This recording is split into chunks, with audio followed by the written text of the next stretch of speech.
Can police in their capacity as caretakers for society pull a vehicle over? To find out, you have to read People versus Brown, but it's 29 pages. Don't have time for that? I've got you covered.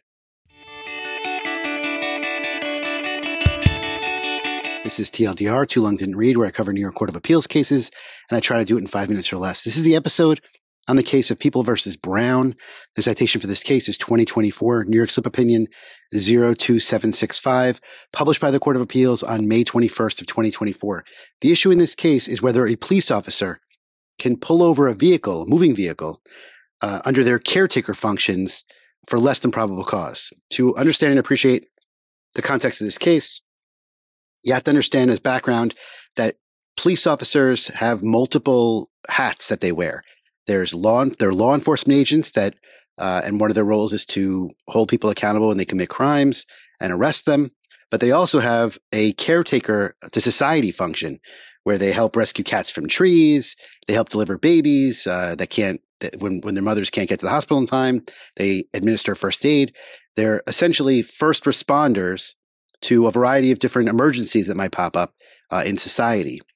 Now, the other thing you have to know is that in People versus Robinson, New York State, it's a New York State case that basically says in criminal context, when they're using their law enforcement function, the police may not stop a vehicle in motion unless there's probable cause, otherwise known as reasonable cause, to believe that a violation or a crime has been committed by that vehicle, by the driver of that vehicle.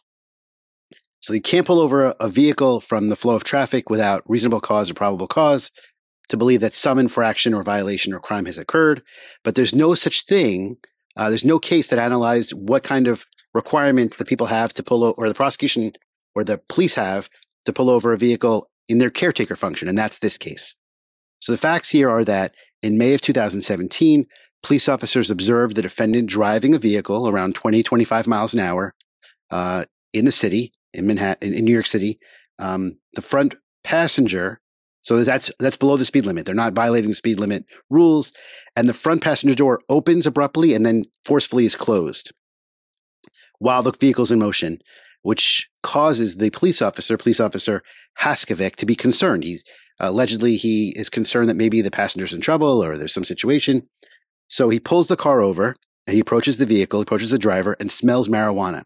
At this point, he then asks the driver to move, to exit the vehicle, and says, "Do you have any drugs on you?" And the driver says he has some ecstasy pills on him.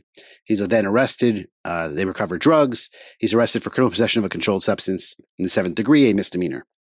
He moves to suppress the statement and the evidence recovered as violation of his, the prosecution, that the police had no right to stop him. They didn't have a constitutional right to stop him.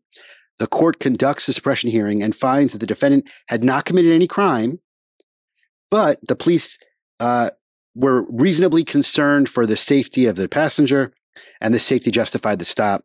Suppression was denied. The defendant then pleads guilty to disorderly conduct. And ultimately, the defendant appeals the conviction and appeals the suppression decision. The appellate division affirms it, finding that the stop was justified based upon public safety, but it goes to the Court of Appeals. And here, for the first time, the Court of Appeals confronts this question of, under their caretaker function, what kind of justification do the police need to stop a vehicle?